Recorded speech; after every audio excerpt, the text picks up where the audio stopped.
मनसे नसती तर उद्धव ठाकरे यांचा खेळ 10 जागांवर आटोपला असता. काय सांगते आकडेवारी.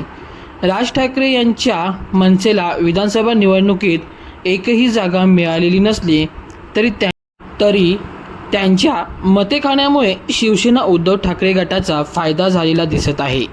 महाराष्ट्रात भविष्यात मनसेची मते राजकारणात नवीन समीकरण तयार करू शकतात.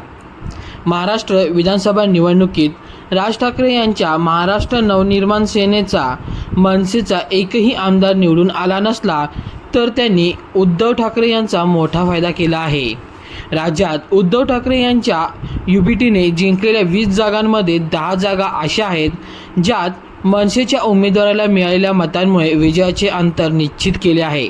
त्यापैकी 8 जागा मुंबईतील होत्या आणि 2 राज्यातील इतर ठिकाणच्या आहेत.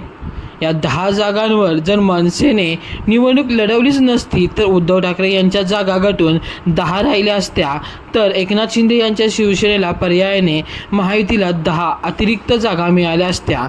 त्यामुळे निवडणुकीचे गणित बदलले असते हे नक्कीच. या जागा जेथे युबीटीला मनसेमुळे फायदा झाला.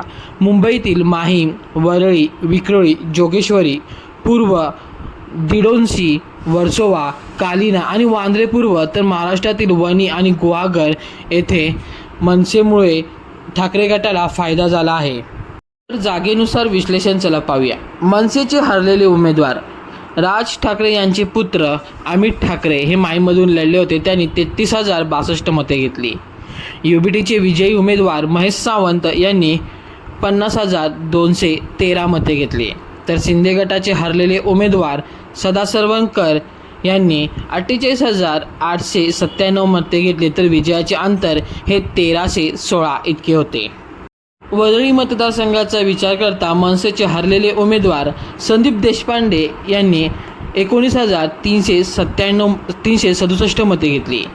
युबीटीचे विजयी उमेदवार आदित्य ठाकरे यांनी 63,324 मते घेतली. तर शिंदे गटाचे हरलेले उमेदवार मिलिंद देवरा यांनी 54,553 मतं घेतली. म्हणजे विजयातील अंतर हे 8,801 इतकं होतं. विक्रोळीचा विचार केला असता मनसेचे हरलेले उमेदवार विश्वजित ढोलम यांनी 16,813 मतं घेतली. युबीटीचे विजयी उमेदवार सुनील राऊत यांनी 66,096 मते घेतली.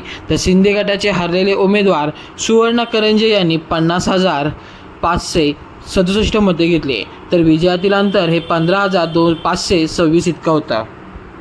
जरी मनसेने या विधानसभेत भोपळा जरी फोडलेला नसला तरीसुद्धा त्याचा फायदा हा उद्धव ठाकरे गटाला होताना दिसत आहे. कारण जिथे जिथे मनसे आणि शिंदे यांच्यामध्ये जिथे मनसे, शिंदे आणि ठाकरे यांच्यामध्ये तिरंगी लढत झाली तिथे तिथे उद्धव ठाकरे यांना फायदा झाल्याचं दिसत आहे. कारण मनसेच्या उमेदवाराने मते खाल्ली आणि ती मतं जर का शिंदेंच्या उमेदवाराला पडत असती तर ती मतं जर पडून शिंदेंचे उमेदवार हे निवडून आले असते आणि 10 जागांचा परत त्यामध्ये वाढ झाली असती. त्यामुळे मनसे ही पुढे येणाऱ्या निवडणुकीमध्ये काहीतरी चांगला फॅक्टर घडू शकते हे नक्कीच.